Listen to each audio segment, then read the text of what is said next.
ओम नमो भगवते वासुदेवाय। ओम नमो भगवते वासुदेवाय। ओम नमो भगवते वासुदेवाय। हरे कृष्णा। तो कल हमने चर्चा किया था भगवद गीता के अध्याय 1 श्लोक संख्या 31 से लेकर 35 तक 35 तक। उसमें हमने सुना था किस प्रकार अर्जुन और एक आर्गुमेंट और एक युक्ति भगवान को दे रहे हैं कि वो युद्ध क्यों नहीं करना चाहते हैं, है ना। तो अर्जुन ने प्रथम अध्याय में टोटल 4 युक्ति दिए हैं। टोटल उनका जो युक्ति है 4 है। तो प्रथम अध्याय में 3 दिए हैं और दूसरे अध्याय में 1 दिए हैं। टोटल 4 युक्ति दिए हैं क्यों वो युद्ध नहीं करना चाहते हैं, है ना। तो सबसे पहले तो पहला युक्ति है कि कल हमने जो चर्चा किया कि मुझे इससे क्या मिलेगा। तो युद्ध हो रहा है, उससे मेरे को क्या फायदा मिलेगा। मैं तो मेरे लोगों के साथ एंजॉयमेंट नहीं कर पाऊंगा, वो लोग तो मर जाएंगे। तो मर जाने के बाद उनके साथ मैं एंजॉय नहीं कर सकता, इसलिए मुझे युद्ध नहीं करना चाहिए। मैं युद्ध करता हूँ, धन संपत्ति लाता हूँ, किसके लिए? जिनके लिए ला रहा हूँ वो लोग तो मरने के लिए खड़े हैं, तो मुझे युद्ध करना ही नहीं। तो दूसरा युक्ति आज बांट रहे हैं कि हमको इन लोगों को मारेंगे तो पाप लगेगा। दूसरा युक्ति है पाप। तीसरा युक्ति बढ़ाएंगे कुलक्षय हो जाएगा। तो कुलक्षय हो जाएगा तो हम मतलब कुलक्षय एक बहुत बड़ा अधर्म हो जाएगा, जिससे कारण सनातन धर्म नष्ट हो जाएगा। बहुत सारे आर्गुमेंट देने वाला है अर्जुन। तो 36, 37 और 38 तीनों श्लोका में अर्जुन दे रहे हैं कि हमको इन लोगों को मारेंगे तो हमको पाप लगेगा। इसको पाप की भय सता रहा है, अगर मैं मारूंगा तो पाप लगेगा, इसलिए युद्ध नहीं करना चाहिए। उसके बाद 39 से लेकर 42 तक 41 तक वहां पे कुलक्षय का दोष लगेगा, इसलिए हमको युद्ध नहीं करना चाहिए। उसके बाद दूसरे अध्याय में तो इनडिसिसिवनेस, जहाँ पे अर्जुन दुखी हो जाता है कि कंफ्यूज हो जाता है क्या करना चाहिए क्या नहीं करना चाहिए, इसलिए वो कंफ्यूज होके बोलते हैं मैं कंफ्यूज हूँ, मैं युद्ध नहीं करूँगा। तो 4 प्रकार का कारण बताते हैं क्यों वो युद्ध नहीं करना चाहते हैं। तो आज हम देखेंगे 36 श्लोका से लेकर 38 श्लोका तक। उसमें अर्जुन बता रहे हैं कि पाप लगेगा, हम युद्ध करेंगे तो इन लोगों को मारेंगे तो पाप लगेगा। तो किस प्रकार वो देते हैं लॉजिक, व किस प्रकार वो आर्गुमेंट कर रहे हैं भगवान के सामने खड़े होकर, कि वो भगवान को एक्चुअली आर्गुमेंट तो नहीं, भगवान को बता रहे हैं कि हमको युद्ध क्यों नहीं करना चाहिए। जब व्यक्ति को खुद को पता है वो गलती कर रहा है तो सामने वालों को सफाई देता है ना। जस्टिफाई कब करता है व्यक्ति? जब उनको खुद को पता है कि वो गलत है, वो कुछ गलत डिसीजन ले रहा है और वो कंफ्यूज है, गलत डिसीजन ले रहा है, तो सामने वालों को क्या करता है, सफाई देना शुरू करता है कि हमको क्यों नहीं करना चाहिए, देखो ये करेंगे तो ऐसा होगा, ये करेंगे तो ऐसा होगा, मैंने ऐसा सुना हूँ, तो ये पाप है। तो मतलब जैसे भगवान कृष्ण छोटा बच्चा है और उनका दोस्त है, दोस्ती भावना रखे हैं, फ्रेंड है, सखा है, तो क्या सोचते हैं कि शायद मेरा सखा भी जानता है मैं कितना बड़ा धनुर्धर हूँ, योद्धा हूँ। अभी सडनली मैं युद्ध करना बंद कर दूँ और ये मना कर दूँ युद्ध नहीं करूँगा, तो क्यों मेरे सखा मुझे कहीं उल्टा सीधा समझ ना ले, मेरे बारे में कोई गलत फहमी ना ले आए, तो मेरा इमेज कहीं डाउन ना हो जाए इनके सामने। तो इमेज कॉन्शियसनेस व्यक्ति बहुत होते हैं, अपने आप को इतना अच्छा साबित करना शुरू करते हैं व करने के लिए प्रयास करते हैं कि मैं एक्चुअली ऐसा नहीं हूँ, मैं ऐसा हूँ, पर अभी मैं ऐसा इसलिए बिहेव कर रहा हूँ क्योंकि ऐसा है। बात समझ में आ रहा है कि जैसे कि अर्जुन का एग्जाम्पल लीजिए। अर्जुन बोलता है कि मैं बहुत बड़ा योद्धा हूँ, मैं ऐसा नहीं कि मैं कायर हूँ, मैं डरपोक नहीं हूँ, मैं कायर नहीं हूँ, मैं योद्धा हूँ, मैं इससे पहले बहुत युद्ध किया हूँ, मेरा हिस्ट्री देख लो, पर अभी मैंने क्यों युद्ध नहीं करना चाहता? तो कायरता के कारण नहीं, डरपोक के कारण मैं युद्ध नहीं छोड़ रहा हूँ कि मेरा फ्रेंड मान ना दे। और भगवान आगे जाके बोलेंगे भी बात, तुम सोच रहे हो कि तुम बड़ा दयालु हो, दयावान हो, इसलिए युद्ध नहीं कर रहे। तुमको लोग सोचेंगे तुम कायर हो, युद्ध भूमि में सेना को देख के डर के भाग गया, हो गया अर्जुन का खत्म, सारा यश कीर्ति सब नष्ट हो जाएगा। तो अर्जुन पहले ही सोच लिया कहीं कृष्ण मेरे बारे में ऐसा ना सोच ले तो इसलिए वो उनके अगर सफाई देना शुरू करते हैं। एक्चुअली मैं क्यों युद्ध नहीं करना चाहता हूँ जानते हो कैसे? क्यों? बोले पापमेव, 36 नंबर श्लोक में बताते हैं, पापमेव स्वेदस्मान् हत्वितानाततायिनं तस्मान्नार्हा वयं हन्तुं धार्तराष्ट्रं स बान्धवान् स्वजनं हि कथं हत्वा सुखिनः स्याम माधव। और 38 नंबर श्लोक में बताते हैं, 36 हो गया, 37 और 38 में बताते हैं, यद्यपेते न पश्यन्ति लोभपहत चेतसा कुलक्षय कृतं दोषं मित्रद्रोहे च पातकं कथं न ज्ञेयम् अस्माभिः पापदस्मान् निवर्तति कुलक्षय कृतं दोषं प्रपश्चाद्भिर्जनार्दन। अर्थात अर्जुन बताते हैं भगवान को, देखो मैं क्यों युद्ध नहीं करना चाहता हूँ। मैं इसलिए युद्ध नहीं करना चाहता हूँ कि ना कि मैं कायर हूँ, मैं इसलिए युद्ध नहीं करना चाहता हूँ क्योंकि पाप लगेगा।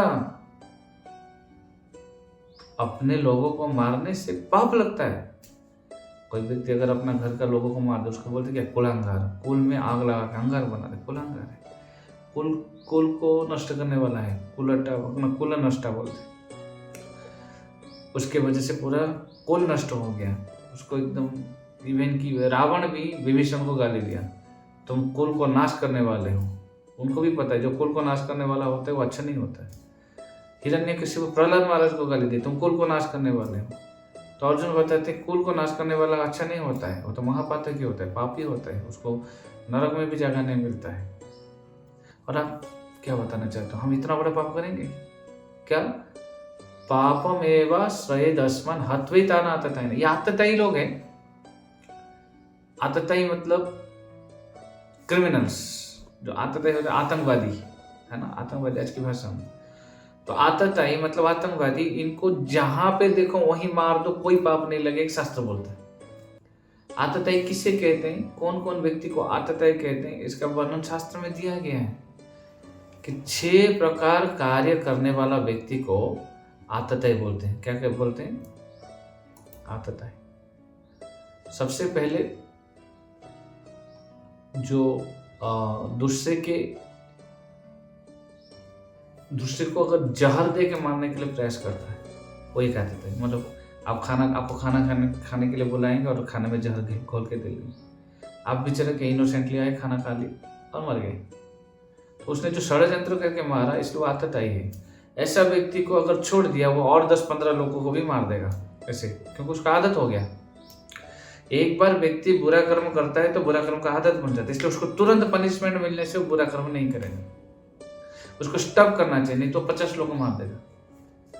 तो पहला आततायी कौन है? जो दूसरों को जहर पिलाता है, जहर खिला के मारता है। जहर तो कैसे? पीछे से छुपा के देगा ना, और सामने वाला इनोसेंटली आके खा लेगा, मर गया, खत्म। तो जहर दिलाने वाला आततायी। दूसरा आततायी है जो दूसरे के घर में आग लगा देता है, वो आततायी है। ऐसा व्यक्ति को अगर छोड़ दिया, वो 50 घर में आग लगा दे, उसको तो बस, इसको क्या है ना, जितना भी सारे गुंडा प्रोफेशनल किलर बनते हैं, क्यों? उनको वो सब करके पैसा मिलता है। अगर उसको मार दिया जाए तो आपने देखा कि वो ऐसा प्रोफेशनल किलर है, उसको तुरंत ही मार दो, नहीं तो फिर और किसका पैसा देगा और किसको मारेगा। तो शास्त्र के दंड के अनुसार उनको तुरंत खत्म कर दो, नहीं तो उसका एक हैबिट बन चुके, आदत बन चुके मारने का, दूसरों को टॉर्चर करके उसको पैसा मिल रहा है। तो इसलिए आततायी है, इनको जहां देखकर मार दोगे, शास्त्र बोलते हैं आपको पाप नहीं लगेगा अगर आपने उसको मार दिया, क्योंकि आपने उसको मार के क्या किया? बहुत सारे लोगों का जान बचाया, बहुत सारे लोगों का। जैसे अभी रिसेंटली अटैक हुआ है हमारा हिंदू भाइयों के ऊपर,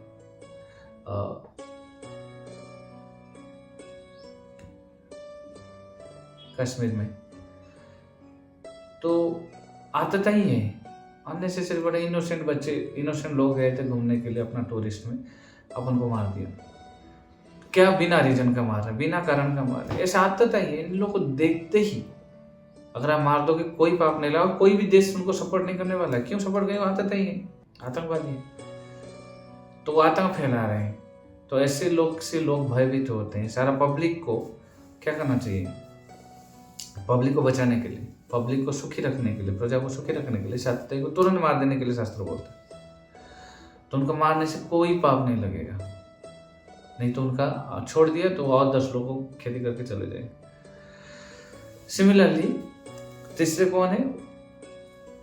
जो दूसरों को डेडली पॉइजन, जैसे लोग डेडली पॉइजन लेके अटैक, मतलब डेडली वेपन्स, मतलब मारणास्त्र लेकर जब अटैक करता है कोई, आपके पास कोई अस्त्र नहीं हुआ, सामने आके मारणास्त्र से आपको टक के मार के चला गया। आपके पास अस्त्र होता तो डर के मारे नहीं आता। आपके पास अस्त्र नहीं था करके उसने मार के चला गया, तो मारणास्त्र में अटैक कर रहा है, वो भी आतताई है। तीसरे प्रकार का आतताई, उसको मार देना चाहिए। चौथे प्रकार है जो दूसरों का घर से सब कुछ चोरी करके लूट मार करके लेके चले जाता है। भाई कितना वो बेचारा अपना फैमिली चलाने के लिए, कुछ अपना बेटा का शादी, बेटी का शादी, कितना मेहनत करके वो लोग रखते हैं, आप उसका परिश्रम का धन को उठा के लेके चला गया, वो बेचारा परेशान हो रहे हैं। तो जो चोरी करता है उसको आतताई बोलते हैं, मार देना चाहिए। हनुमान हो ऑक्युपाइज अदर्स लैंड, दूसरे का संपत्ति को जबरदखल करके, जमी माफिया, जबरदस्ती करके जमीन के ऊपर कब्जा कर लेते हैं, वो भी आतताई है। नहीं तो उनको छोड़ दिया तो ऐसे कर करके सारे जमीन को कब्जा करके अपना ले लेंगे। ऐसे लोगों को आतताई बोलते हैं। और दूसरे लास्ट में 6 नंबर में कौन है? जो दूसरे के पत्नी को हरण करता है, दूसरे के पत्नी को अपहरण करके ले जाता है, पत्नी को। देखो, अपहरण करके विवाह करना अलाउड है ओनली कन्या को। आप कन्या को अपहरण करके ले सकते हो, विवाह कर सकते हो, उसको राक्षस विवाह कहते हैं। पर आप दूसरे का पत्नी को अपहरण कर रहे हो उसका बिना अनुमति में, बिना परमिशन, तो फिर आपको आतताई माना जाएगा, आपको मार देना चाहिए। ठीक है, तो 6 प्रकार का आतताई है। और ये 6 का 6 कांड ये लोग किए हैं। कौन किए हैं? दुर्योधन आदि कौरव 6 कांड कर चुके हैं। भीम को जहर खिलाए मारने के लिए, 20 लड्डू खिलाए थे।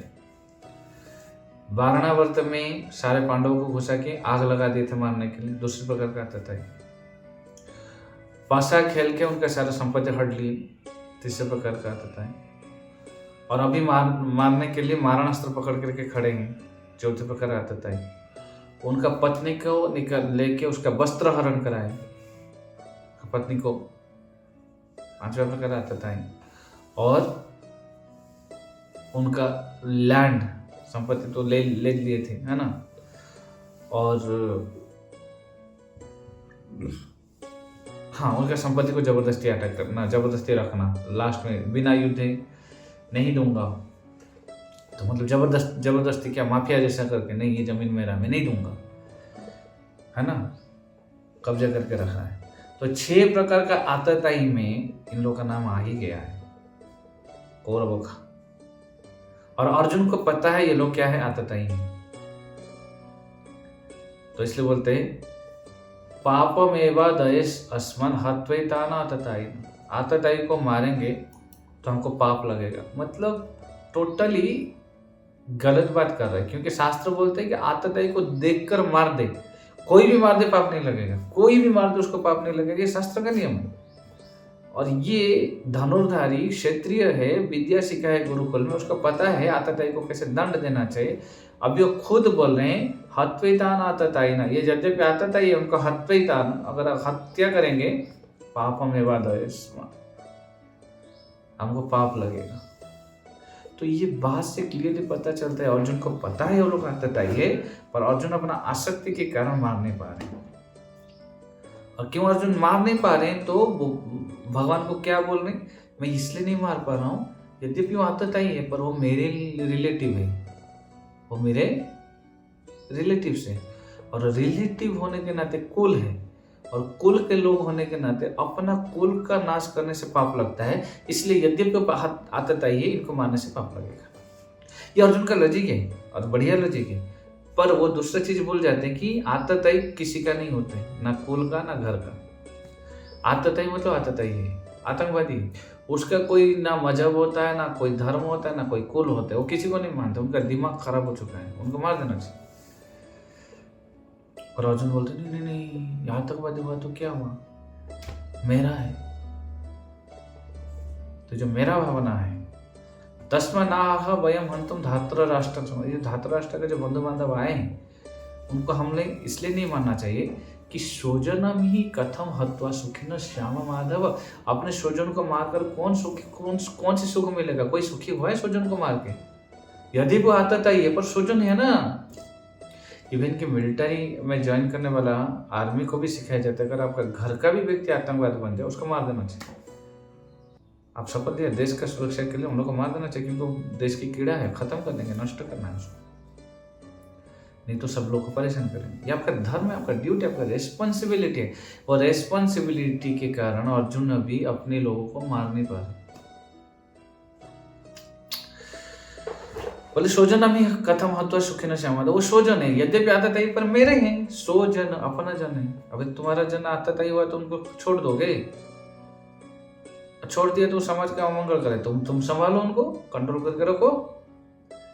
नहीं रख पा, अपना आतंकवादी पालना है पालो, पर कंट्रोल करके रखो। नहीं रख रहे हो तो अगर वो दूसरे को प्रॉब्लम करेगा, वो लोग तो कूट देंगे ना, मार देंगे। और आज आपका बारी है, आपको बोला गया है दंड देने के लिए, दंड देना पड़ेगा। सरकार किसी मिलिट्री को बोले कि इसको आतंकवादी को मार दो, पता चलो आतंकवादी आपका रिलेटिव है, आप नहीं मारोगे, आपको आदेश पालन करना पड़ेगा, क्योंकि वहां का धर्म है, आप अपना धर्म निभाओगे। तो जो क्यों वो आता था ये इसलिए मारना है। अपना स्वजन है तो क्या हुआ, अगर वो समाज में गड़बड़ कर रहा है उसको खत्म करो।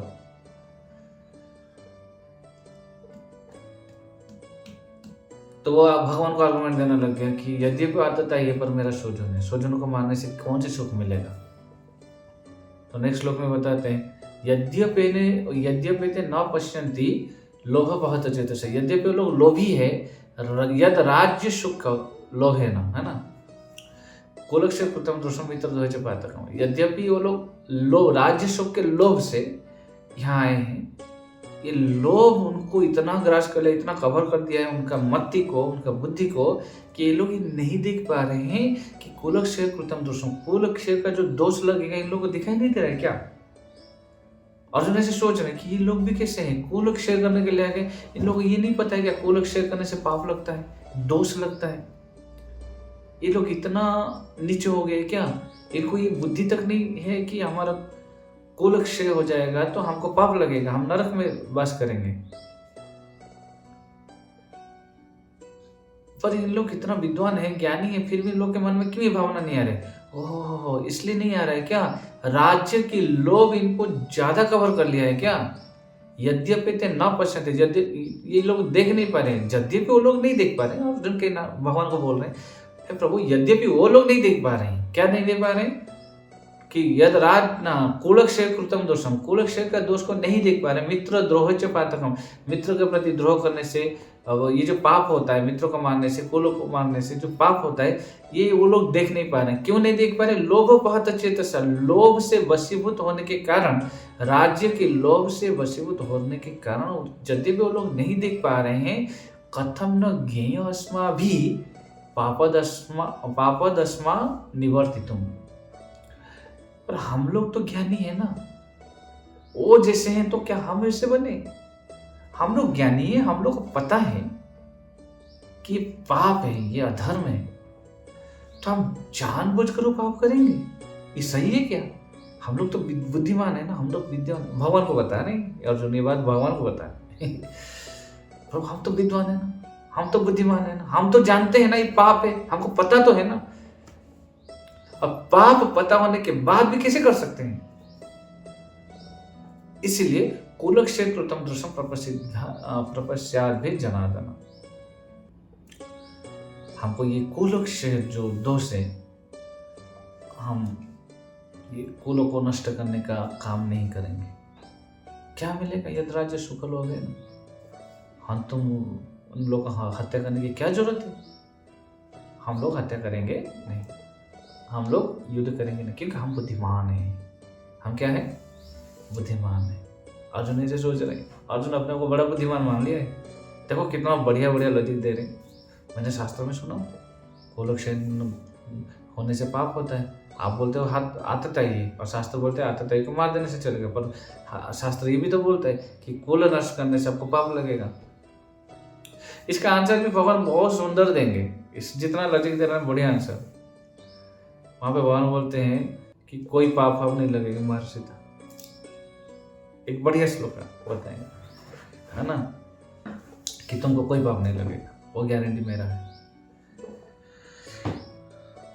पर अर्जुन ने बहुत आर्गुमेंट देगा, है ना, कि आप अगर अपना सुखे दुखे समकृत्वा लाभा हो जाए जो तथा युद्ध नैवम पापम अवाप्स्यसि, कोई पाप नहीं लगेगा। आगे देखेंगे, बढ़िया मजा आएगा। सेकंड चैप्टर में भगवान बढ़िया आर्गुमेंट को बढ़िया से डिलीट करेंगे, अर्जुन का दिमाग को, ब्रेन को पूरा सही दिशा में ले आएंगे। तो अर्जुन जितना पढ़ा था, जितना ज्ञान था, वो सब दिखा रहा है भगवान को क्यों हमको युद्ध नहीं करना चाहते। बस अर्जुन का एक लक्ष्य, मेरे को युद्ध नहीं करना है। अपना आसक्ति को छुपा रहे हैं, आसक्ति से वीक हो गए हैं, और इसी बात को वो छुपाने के लिए भगवान को शास्त्रिक आर्गुमेंट दे रहे हैं। तो आप भी अपने जीवन में देख सकते हैं, प्रैक्टिकल लाइफ में, कि किस प्रकार हम अपने जीवन में जब किधर आसक्त होते हैं और उस आसक्ति को छुपाने के लिए हम सफाई देना शुरू कर देते हैं, तब समझ लेना चाहिए हम कहीं ना कहीं आसक्त हैं। जो व्यक्ति आसक्त होगा, कहीं ना कहीं से आसक्त होगा, वो धर्म निभा नहीं पाएगा, अपना ड्यूटी नहीं कर पाएगा, अपना जो कर्तव्य है, अपना जो रेस्पॉन्सिबिलिटी, दायित्व है, वो निभा नहीं पाएगा अगर वो आसक्त होगा। तो आसक्ति अपना कर्म को रोक देते हैं। स्पेशली कृष्ण भक्त बनने के बाद, भगवान का भक्त बनने के बाद, तो आपको फिर कृष्ण दास के अनुसार कार्य करना है, समाज के कल्याण के बारे में सोचना है, ना कि अपने बारे में सोचना है। अर्जुन यहाँ पे कंप्लीटली अपने आई माई कॉन्शियसनेस में ऑब्जर्व है, मैं मेरा में पड़ा हुआ है। तो देखो ना, ये आता ही है, शास्त्र बताते देखो बात देना चाहिए, पर मेरा आता ही है, मेरा रिलेटेड है। सोजनम ही कथम महत्व सुखी न श्याम माधव, सोजन को मारकर कौन सुखी बोला, ये तो मेरे सोजन है, आता ही हो तो क्या हुआ, मेरा ही है, उनको सुरक्षा मैं दूंगा, मतलब आतताई को सुरक्षा दूंगा, आतंकवादी को सपोर्ट करूंगा, है ना। तो ये धर्म की ज्ञान देने वाला व्यक्ति किस प्रकार धर्म संकट में फंस जाता है, और उसको उद्धार करने के लिए कौन चाहिए, भगवान की कृपा। इसलिए भगवान सेकंड चैप्टर में अर्जुन का समस्त जो आर्गुमेंट है, समस्त जो भावना, अच्छी बात है, अच्छा भावना में फंसा हुआ है, आस्तिक भावना है, और उसमें भी क्लैरिटी चाहिए, तो वो क्लैरिटी भगवान आ गए। लोग प्रिंसिपल तो जानते हैं, प्रिंसिपल को कैसे प्रैक्टिकल अप्लाई करना है, प्रैक्टिकल लाइफ में कैसे अप्लाई करना है, उन लोगों को पता नहीं है। तो उसके लिए गुरु चाहिए जो क्लैरिटी दे प्रत्येक मुहूर्त में। तो श्रील प्रभुपाद आगे बताएंगे साइंस ऑफ सोल्यूशन क्या है। सोल्यूशन है गुरु है जो आपको कोच करे। अब लाइफ के लिए कोच चाहिए, लाइफ के जीवन के रास्ते में जब चलते हो आपको एक कोच चाहिए, जो कोच आपको हर मोमेंट में गाइड करे। चलो डिटैचमेंट होकर से है तो माँ बाप के पास कभी बिगड़ जाते, क्योंकि माँ बाप सकते बच्चे, तो आप कहीं पे आ सकते हो, आप अच्छा काम नहीं कर सकते। अर्जुन का कर्तव्य क्या है, वो कर्तव्य कर नहीं पा रहे हैं, क्यों, वो आ सकते, तो इसलिए वो अपने आता ही है, पता है। फिर दोष क्या दे रहा है, ना दूसरा सुना हूँ कुल नष्ट होने से दोष लगता है, तो अगर मैं इन लोगों को मारूंगा तो कुल दोष मुझे लग जाएगा, और वो पाप है, मैं नहीं करना चाहता। तो भगवान उसको उड़ाएंगे अच्छे से। फिर नेक्स्ट हम 39 से लेकर 42